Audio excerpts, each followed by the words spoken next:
Hi. There we go. Hello, you all right? Yeah, welcome to Fantasy Author Chat, and you are the first guest in this new series. Welcome, Tej Turner. Okay, thank you very much. So happy to see you. I had met Tej at BristolCon in 2021 and struck up a lovely conversation there and was very impressed with Tej's work. So we are today, and I'll just talk a little about who you are, and then we'll get into some fun questions and then talk about whatever you want afterward. And I'll just say that from your website, Tej Turner is a science fiction fantasy author, traveler, history nerd, and vegetarian chef. Tej wrote the epic fantasy novels Bloodsworn and Blood Legacy, the newest books.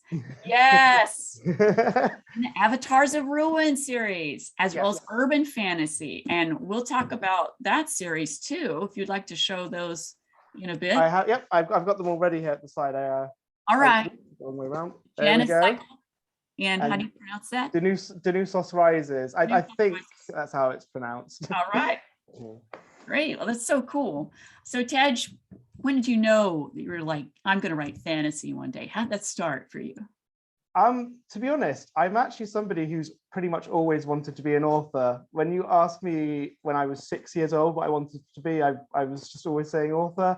My parents started me off on Narnia when I was a kid, and then I started going to the library, and I grew up in the countryside. There wasn't much to do, and I was just always just going to the library like once or twice a week, grabbing a big stack of books and reading them. And fantasy was my favorite genre, and I really wanted to become a writer, so it just natural fit. I love that you mentioned libraries, because that was kind of how it started for me. That I grew up in the countryside, and my dad would take me to the library in town, and I would get a big stack, and a lot of them were fantasy, some science fiction, but I did read a lot of fantasy. So I love talking about fantasy, and I'm so happy that we can talk about this today. And I'm going to ask some of the basic questions you've probably been asked a million times, but because just for reference, like, who would you say have been your greatest influences in fantasy, whether book, film, or other media? So I'll start off by listing some authors, and then I'll go into other inspirations as well. So obviously there was Narnia, that's what started it. And then when I started like finding my own authors independently, I think one of the first ones that I discovered was Tamara Pierce. I loved her when I was growing up. And then some of the other authors that I think made a big impression on me when I was young and reading were Maggie Fury, Frida Warrington, Tanith Lee. Later, for those last two, I discovered Storm Constantine as well. I like quite a lot of fantasy that are a bit more sort of like on the sort of like reaching out into horror, like a bit, and sort of like have a gothic kind of feel to them. And then I've noticed later in life, when I've been watching other interviews of other fantasy authors, a lot of them were like D&D players when they were growing up, and I wasn't one of those. Like, I didn't really have geeky friends. I was a geek, but my friends weren't geeks, and I was, when I wasn't reading books, I was like out. I grew up in the countryside, so I was just out and about, like getting up to mischief and all that stuff. But something that I did get into from that age, which I think has definitely had an influence in this series in particular, is I watched a lot of anime.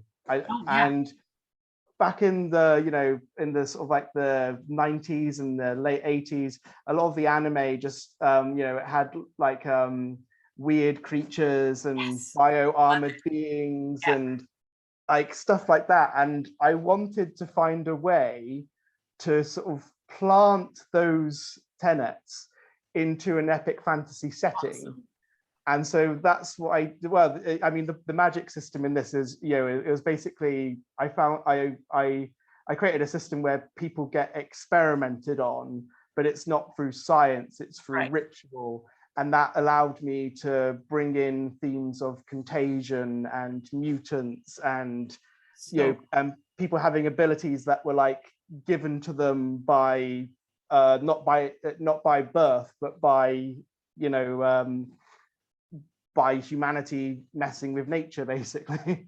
So that's amazing. I love that. And yeah, anime has just been a huge influence on my work too. And there has been a lot of fantastical aspect to it and magical realism too.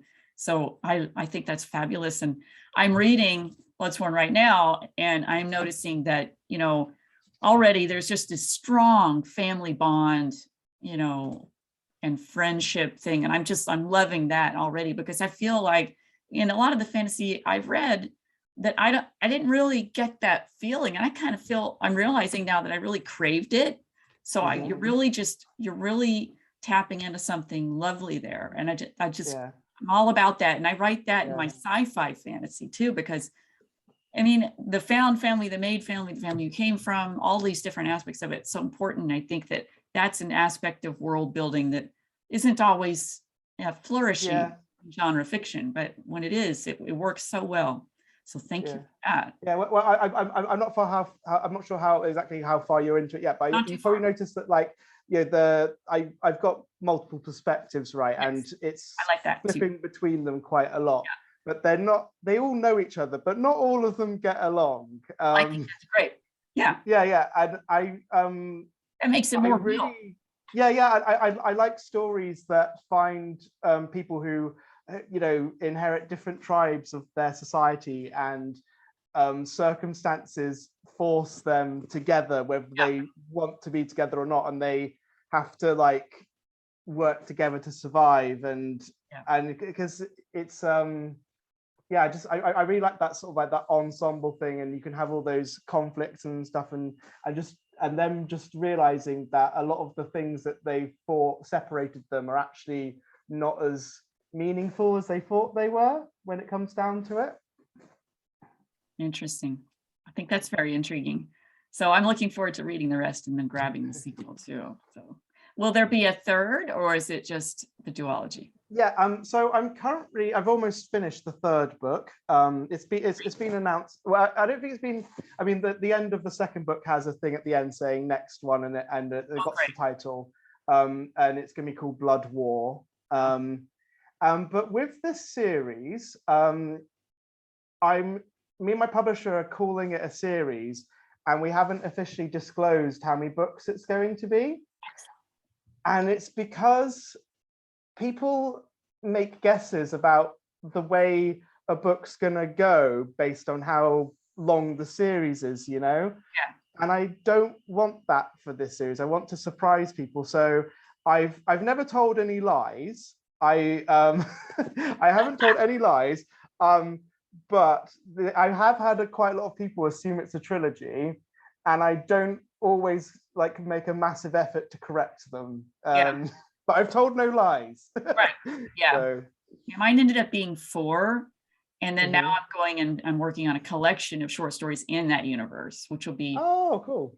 Separate but related, right? And at different points in time for different characters throughout, you know, the people that you've met, and then the creatures you've met, and then some new surprises. So I love that it's open-ended and you have this whole playground that you're just going back to, and just you can just dwell in there and live and make a whole new world for us all to read. So that's great.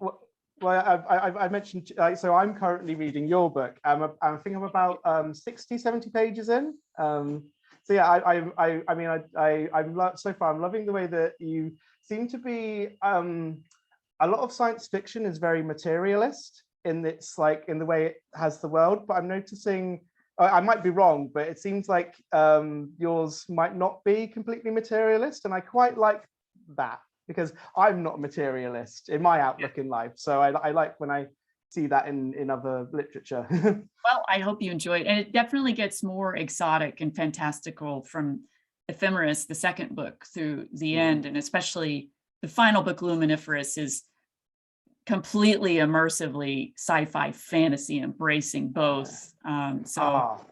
Oh yeah, I just, you will see the anime references. I mean, even in Heliopause, there's a lot of tosses to, especially Macross Plus. But you know, like stuff like Vision of Escaflowne, that's throughout my series. And there's, I mean, especially I would say in Ephemeris and and the second and fourth books, Ephemeris and Luminiferous, are, you can totally see some Miyazaki moments, which actually, that's what when I was reading this, and like the early scenes with Meredith, which we both have Merediths in our story. Oh yeah. Yeah. So I was just like, oh my, I can just see this whole scene, this quiet but lovely scene, and I can see it through Miyazaki's lens. So I thought that was really fun. I can't wait to read the rest of it. So like, it's just really fun. So, and let's get into the world building. How do you approach world building in your books? Do you draw upon the countryside where you grew up? Do you draw? Yeah, I mean, as you probably noticed in Bloodsworn, the main characters, it does start with that sort of like that typical thing that a lot of coming of age fantasy starts with, a handful of coming of age characters who are from the backwaters of their world, and but I mean, I'm not going to give any spoilers, but I like to engage with tropes, but I also like to dismantle them, if that makes sense. So, yes. So yeah, I can't really say anything more, but yeah, it's not gonna quite go as people. It's got an initial premise that's not quite where it's gonna go. But yeah, so in answer to that question, like in terms of my world building, to be honest, it's been different with each book series that I've done. I mean, I'll explain my epic fantasy first, because I mean, This is my third and my fourth book. It's my ongoing one. But even though I had these two novels published earlier, I actually started Bloodsworn first. Yeah. But it took a bit longer for me to reach the point where it was ready to be published, because it was my first novel, and it needed some tweaks when I became a better writer. But so with this fantasy series, it's the skeleton of the story that I first sort of like used when I was constructing it. Is the characters and their relationships to each other. Like I've always had, there's probably about 5 characters in that series who are the main nucleus, but there's quite a lot of other point of view characters. And I've always sort of like visioned in my head certain interactions with each other that they're going to have throughout the series, and evolutions that they're going to have to their relationships, because nothing annoys me more when characters have the same relationships with each other for several books in a row, and nothing ever changes. Progression, evolution. And it was if I'm honest, like when I first started writing it, my idea of the world, I did have an idea of the magic system, which I just explained earlier, about the people being experimented on, but it's through ritual rather than science. So I had that in place because I wanted to put in some stuff from other influences I had. When I started going through it and rewriting it and sort of like just polishing it up a lot better, I put a lot more work into the world building later. And that's, I'll show you a picture of it. I've got a lovely map, which I love it. I've got like at the back of the book, I've got a pantheon of their gods. Oh my God. And and I don't put everything into the story, but I've got notes about like their histories, their cultures, so like you've got it all mapped out. I am mostly a planner, but I do pants a bit. Like I don't figure out every detail about the story before I write the book. There's lots of things that I change as I go. Because sometimes when I'm writing a scene, I don't know, like it will take on a different energy to what I intended it. And I don't usually fight that when it happens, because I think like, no, there's a reason why this has this energy. And another thing that I do, because I often get asked, I often get asked like how I make my characters feel quite realistic compared to some other authors. And I think one of the reasons why that is because, sometimes you want your character to do something because it's convenient for the story.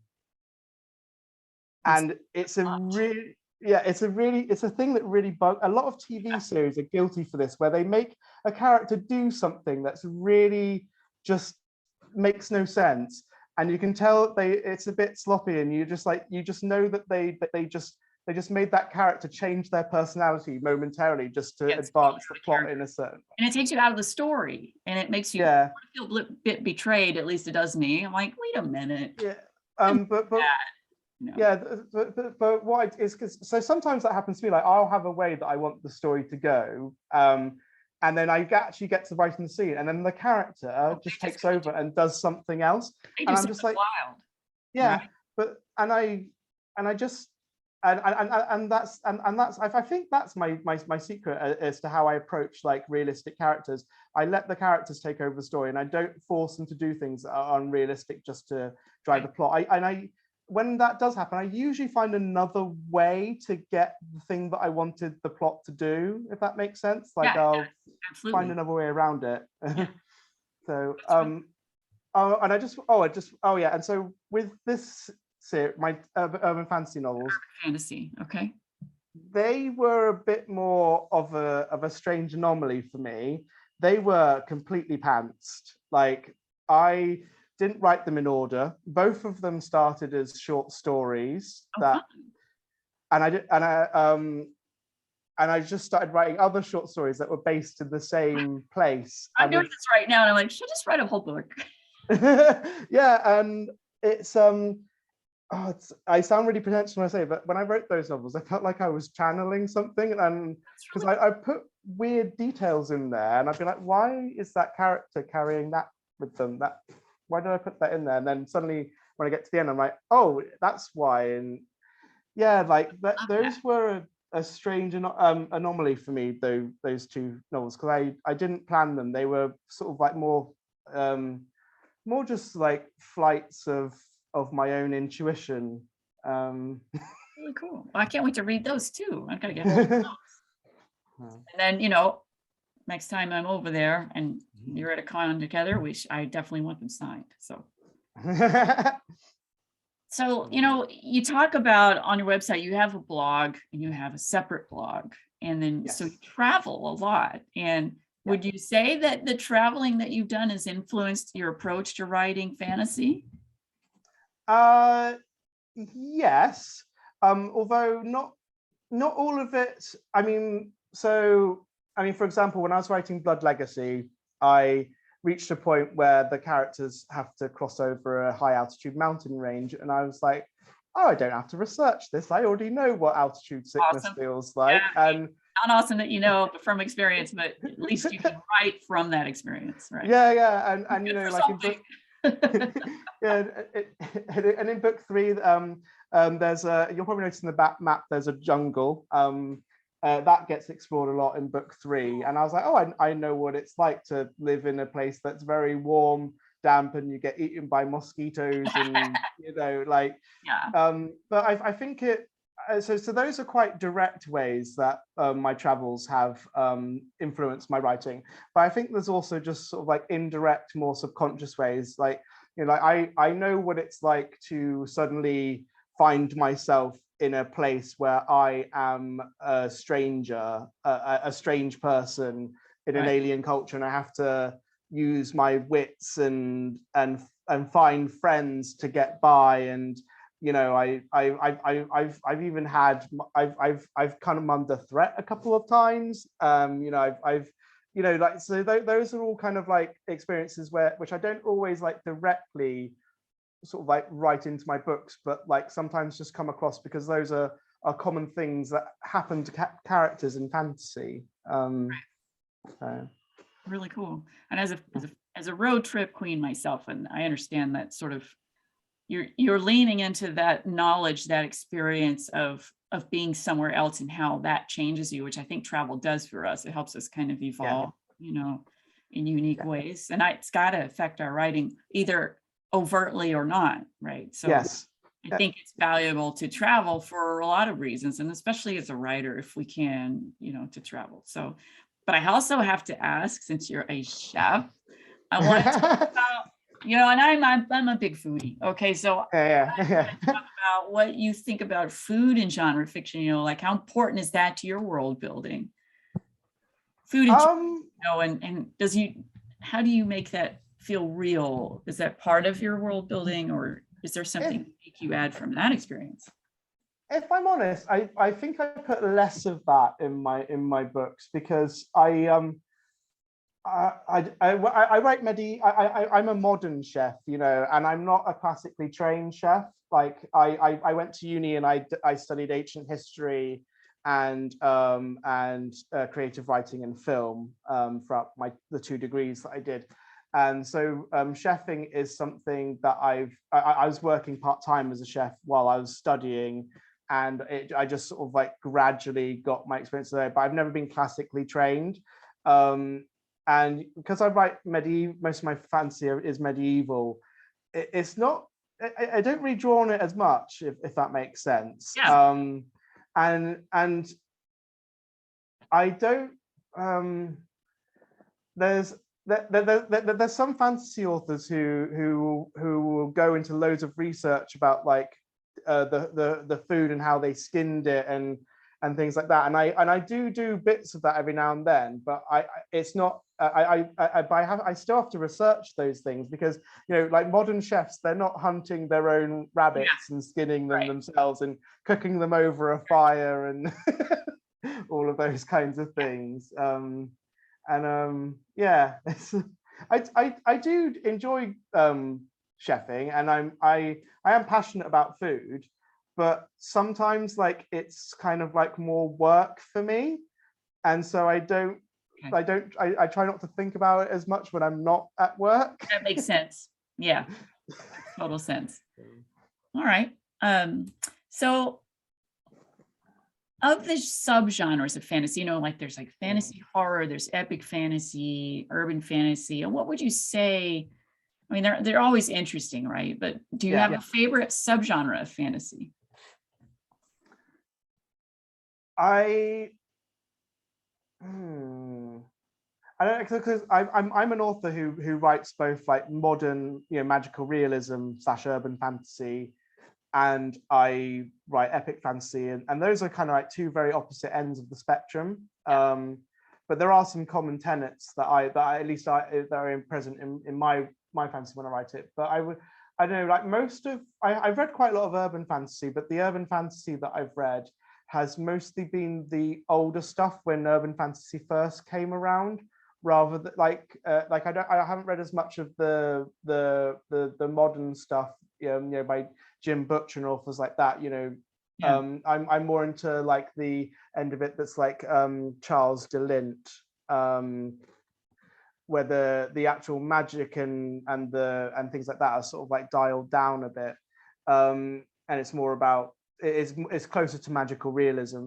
But in terms, I think the majority of my reading has been epic fantasy, and in terms of the epic fantasy that I like the most, I like epic fantasy that's darker, I would say. Like I between all the kind of like things that, like between all the sci-fi fantasy, urban fantasy that I like, the things that they all have in common is I like them when they're gritty. And they kind of delve into actual real issues. And they're not afraid to have protagonists be killed off and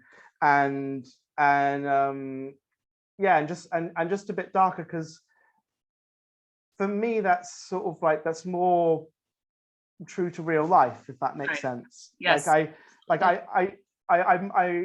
wouldn't.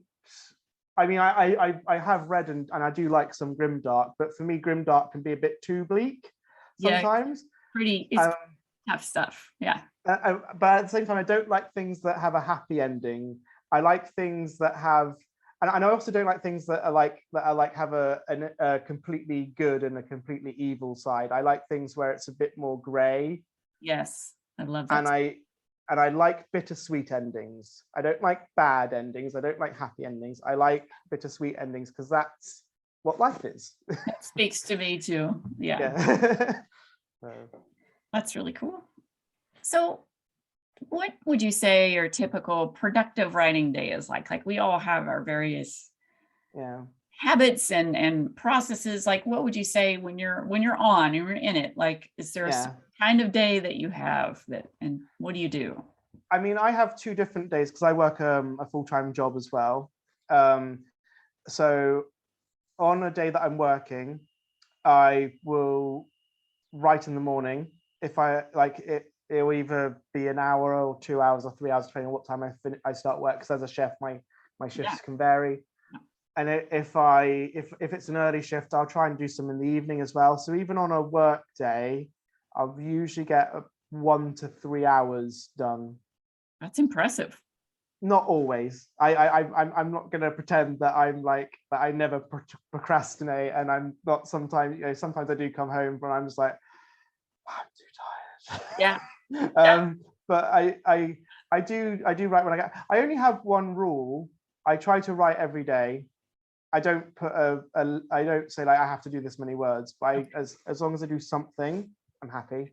That's And cool. then on my days off, I'll usually do about 3 hours in the morning, have a lunch break, go for a walk to clear my head, and then about 2 hours in the afternoon. That's a pretty full day of writing. Yeah. But you obviously love to write, Yes. Yeah. I mean, I love it, but it is also work at the same time. There's a different kind of work to my day job. Absolutely. Yeah.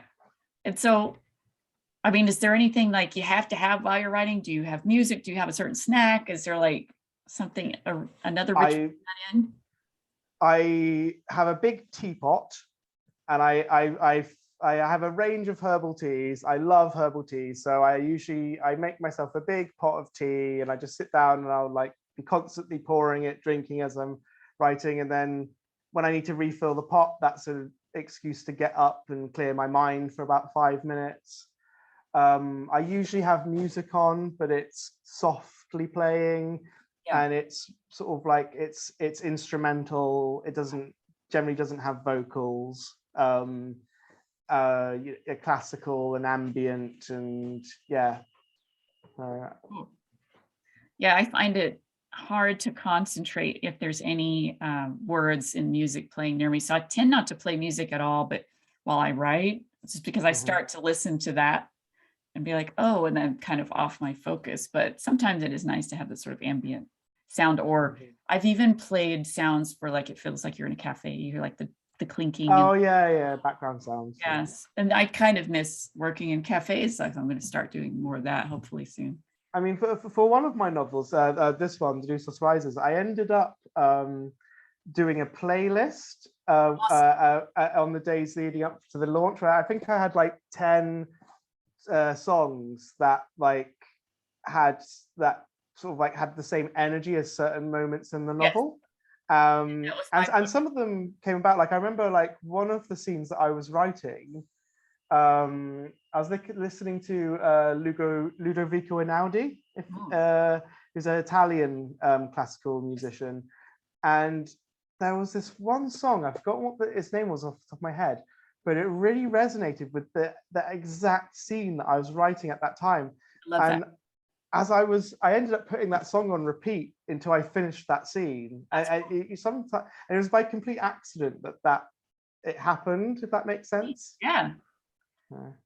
Yeah, I have had, well, I can't really have songs playing while I'm writing. I'm influenced for certain scenes by certain songs.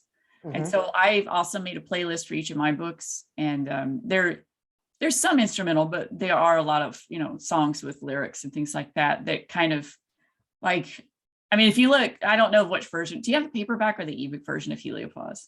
I've got the paperback. So if you turn it over, the eyes, like I like to play Billy Idol's Eyes Without a Face, and it definitely, it kind of underlines what kind of character Veronica is. It's like this sort of chilling, but sort of sad at the same time. So I'm not saying you can feel sorry for for that, but you know, it's the same kind of does frame it a bit. So, and Yeah. of course it looks like on the back that you have these eyes and there's no face. So that's kind of one nod I did that. But yeah, I love making playlists, and I also I like how you talk about how music like kind of gets you in the mood for that scene that you're trying to write. And so there are songs that do that for me as well, that just kind of like there's a feeling there and you're trying to distill that somehow in what's happening, and it's just bringing up this thing. It's such a neat thing. Yeah. Yeah. I just said I don't necessarily have vocals, and I had never listened to it while I was actually writing. But with the first song that I had of the playlist for this one was do you know Suede? They're a British band. I'm not sure how popular they are in the US. So you know their most famous song, "Beautiful Ones." Like that song for me is this book, if that makes sense. So I want to get back to kind of some influences, but in a different way. Like, who do you feel most supported you as a writer and your development as a writer, like growing up or as an adult or now? As in other authors who helped me, or anybody in your life, not necessarily who supported you, like helped you in your dreams as a writer, so has always been kind of a cheerleader for you. I'm trying to think of like if there's been like any sort of like one particular person. I mean, I've got my close friends, my family, you know, and they've always supported me. I do actually, but yeah, it's kind of like more in indirect ways, if that makes sense. I just had a thought though. I do have one friend who we went to uni together, both did creative writing, and we've always beta read each other's work. Like everything that we've both written, we've beta read for each other. That's wonderful. I love that. Having beta readers are just like treasures. Like yeah. I mean, I usually get beta readers for certain aspects of books as well, if that makes sense. So yes. So for this book, I got a musician to read, because music's very important in this one, and I got a musician to read some of it. I had a chapter where a policeman got arrested. Sorry, not a policeman got arrested. I meant a couple of the characters got arrested by a policeman. Gotcha. And I got a friend of mine who was a policeman to read it, to kind of check for accuracies. And I had a sensitivity reader for this as well, but that was before that term like came around, and I didn't. Yeah, like a lot of people are sort of like are against the idea of that, but for me, getting because one of the, because I'm a cis man, and one of the main characters was trans. It wasn't just about getting the nuances right, as it was with the getting a friend who was a policeman and a friend and friends who are musicians to read certain aspects of it. Right. You know, it had the layer of responsibility as well. But I think also a lot of people who criticize the idea of a sensitivity reader, they're like, oh, it's just about like, you know, being politically correct. Was like, well, yeah, that's a very good reason, but like they're also forgetting that like it's just also about being a good writer who's getting the nuances right that you might miss if you're writing something that you don't have as much knowledge about. Exactly. It's part of the necessary research, I think, to seek out that greater understanding and respect, right? Yeah. That's part of it. So it's great. All right, here's a fun one. Okay, so if you could wield one fantasy weapon, you could only choose one, which would it be? One fantasy weapon. Oh. I don't know. I'm one of those people who like probably I'd like to say that it would be something really epic, like a massive sword or a lance or something, but I know that I'm not that guy who goes running into the fray of battle. I probably just want to be at the back with a bow. Awesome. But helping with the tactics, maybe. Yeah, sure. Nice. Love it. Okay, so kind of flipping that a little bit, if you could have one of the powers of any of your characters. Oh, okay. I mean, this one might not be as effective in a battle, but it would just be something that I'd just love having. Like, right, like doesn't matter what it's for. Have you ever read Tamara? I think we discussed Tamara Pierce at the beginning. Like her second series. I think the first book was called Wild Magic, and in that series, the main character can communicate with animals, and I loved that series. I do too. I do. Yeah. That would be great. I mean, that character does some pretty like badass things with it. Although I'm not sure if that is a power that always translates into a lot of other epic fantasy, but it was just something I'd love to be able to do. I would love to be able to do that too. I mean, I love animals and, like study animal behavior and growing up in university, and so I would love that. And there's a little bit of that happening later in the series. So. Okay. Yeah, I think you'll enjoy it. All right, so let's get back to it. Okay, what's the worst writing advice you've ever received?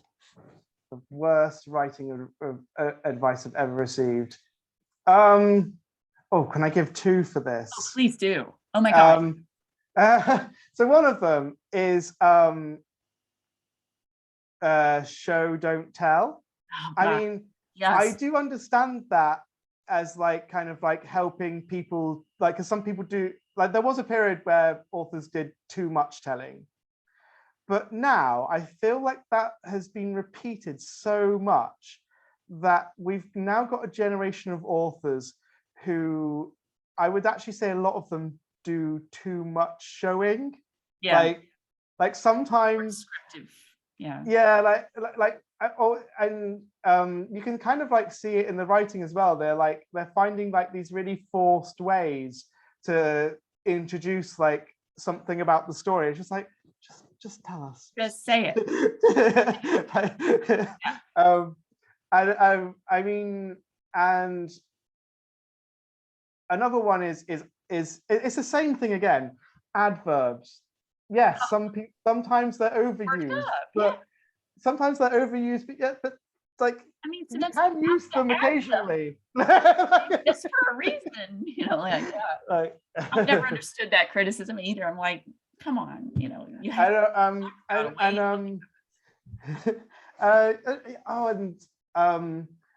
mean, this one I can kind of understand a bit more. Is passive tenses are a bit of a big thing as well. And when I first found out about that, it did change my writing in that I started looking out for them more and finding some ways to get around it, to write better. It made a lot of my writing kind of like feel more immediate and sort of like come out of the pages more. But like it's the same thing where like the general advice is kind of good, because sometimes there's a lot of there once was a time where there was authors who were doing it too much, but now it's kind of swung the other way. And like, you sometimes read books, you just kind of like, you can just see it in this, you're just like, you've used it's like you've used like 12 words here when 5 would have done the job, and it's all because you're trying to get around using a passive tense. Right. Just say she was standing there. Like, I know. She stood in the near distance. She's standing there. Yes. Yeah, I agree with you there. And like, I'm really thankful that the editors I've had that like have given me sort of like some leeway there of having a good mix of both, because I feel like you just have to be able to say something that doesn't sound like you're trying to bend yourself into a pretzel, Yeah, exactly. That's a really good way of describing, actually, a bend your way to. Because you can almost see the authors in their head like trying to think, how do I get around this passive tense? Well, it's like, makes me think of those like medieval paintings where people are like, let's avoid passive. We should make a meme like that. Oh, that would be fun. Okay, so now from your perspective, if you're talking to a budding writer or veteran writer, what would be your best advice to give them? Oh, can I give them more than one again? All the advice. This is the free play phase here. One of the first things I say to friends if they tell me they want to get into writing, and this is one that can sound a bit discouraging if you deliver it the wrong way, but I do think it's right. I say to them, when you write your first book, it might not be as ready as you immediately think it to be when you finish it. Your story. Put it away, for a few months, rewrite it, then put it away for another few months and rewrite it. Because it depends. I mean, some writers, they get it right the first time. They've just got that, it comes more naturally to them. But I think for more writers, like they're learning how to write as they're going. And so their first book in particular is you need to go back to it after a couple of years when you've become a better writer, because I agree. Yeah. Yeah, because you can ruin your chances of getting published with a lot of the big publishers or finding an agent, because a lot of them don't accept resubmissions. One big piece of advice I always give to people who want to write epic fantasy is study history. Even if you don't think that you are going to be drawing direct inspiration from a particular civilization or empire for your book, a passive knowledge about history just gives you this sort of like this understanding of the way that cultures evolve. Yes. and interact with each other, and how a lot of things are predetermined by like what the geography and the resources and where they are, and does that make sense? Sort of the ecology of it all, the ecology of the history, like it's a whole system that you can draw upon and world build from. Absolutely. So study history, and also, like, I mean, I know that I'm somebody who's lucky. I've been able to study history at university level and at college level, but it with with podcasts and there's some really good content creators on YouTube now who make really informative documentaries, which I actually prefer watching to the ones that are on TV. You can get an education in history without having to go to university full time and spend lots of money. It's all accessible now. It's all there. And my dad used to do that. He would seek out library books, documentaries and whatever, and he would just teach himself. And he he's a very learned man from his own self-teaching. I think that is to be encouraged. Even I who studied history at university, like I've learned more history after I finished university. Isn't that interesting how that works? Yeah. Kind of like me with science. Like I've learned more. I did study a lot of ancient Greek and Roman history and mythology. I almost minored in it in university. I was part of a classics honor society, and I dug into that. I actually was more fascinated by the pre-Roman cultures, like the Minoans especially. Like I kind of want to draw from that with the future work, and that there's so much room for fantastical elements. So I really appreciated learning that history that I never even knew existed. So, and since then I've learned more about it. It's really cool. I love that. So if, separately from this, let me know some of your favorite YouTube, because it'd be fun to share that eventually. Yeah. All right, so I've asked a lot of different questions, but one of them you've sort of touched on, but let's talk about it some more. So and first of all, what you're working on now. You're working on book 3 of Avatar. And then is there anything else that you're working on at this time? So last year, so I actually wrote the first book of another fantasy series, which I finished last year, and I put it aside for now. Breathing. Because once I finished, I'm about 4. Sorry, I'm just looking at my notes on my wall. I'm about 4 chapters away from finishing Blood War now. Once it's done, I'm going to. I always put a novel aside for a few months before I look at it again. And while I'm in recess for Blood War, I'm going to now go through that novel again and Cool. polish it up, ready to submit it. And that I'm really excited about this new project, actually. So it's fantasy. So the people who live in this world don't have much knowledge about astronomy because they're in a medieval-ish, Okay. maybe sort of like bending on Renaissance age. But they are based on a planet that is tidally locked to their sun Awesome. in the twilight belt. Oh my God. Oh, I love it. And yeah, they're it's kind of, you know, we mentioned this earlier on. So, you know, Miyazaki, you know, like Studio Ghibli, you know, a lot of them are kind of like those sort of like, how do you describe it? Like sort of like nice dystopias, as in like it's like post the apocalypse, where like they've had the apocalyptic event and now they're sort of like the world is growing again and everything's sort of like healing. It's that kind of, so humanity in this book, humanity are on, there's these people who live in a city, they're secluded from everything else. They are prey to these creatures that live outside their city. Like, humans are prey in this, and there might be other humans out there, but they don't know. There's a lot of different concepts going on in this book, but it's definitely my most ambitious thing I've made today, and I'm very excited for it. It's currently under the working title Children of the Gloom. Ooh, I love that. Yeah. Because you've got that sort of, humanity is sort of in this coming out of dusk. Yeah. Not quite out of it. So. And it's also like a really eerie setting because they're on the twilight belt and they don't have. I just see that city and the darkness and everything. Ooh, I can't wait, Ted. Cool. I'm all about this tidally locked planet. That's so rad. Because that leans, you know, kind of into sci-fi too. So yeah, on a certain level, like you don't have to go there, but it's a really cool environment to participate in.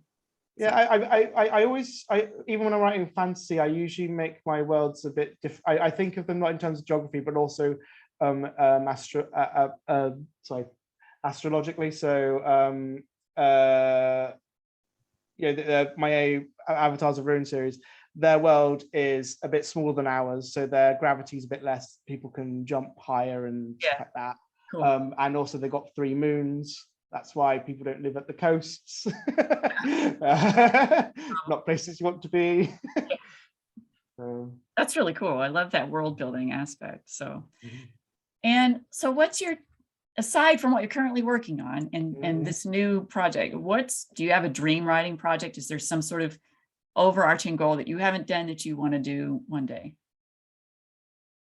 Well, I just want to write more books. Like I already know what the next 4 books I'm going to write are. I'm also going traveling again next year, so that's going to be my travel blog, that will be reignited again while I'm away. I'm really excited about that because I do love my travel blogging as well. Yeah. All right. And where can people find you online? I'm pretty much Tej Turner on everything. So I'm at Tej Turner on Twitter and on Instagram and all the social medias. Whenever a new one I've got an unusual name, so there's not usually like I don't have to hurry about it. I always make sure I grab my and my website is tejturner.com. But when you Google me, it makes me look like I'm much more like known than I actually am because of my name. I mean, that's not a bad problem to have. I mean, yeah. You already made it more well known. You've made it so already just be out of the gate. Is there anything that I haven't asked that you would like for readers to know and listeners to know? I can't think off the top of my head. You know, my mind's going blank.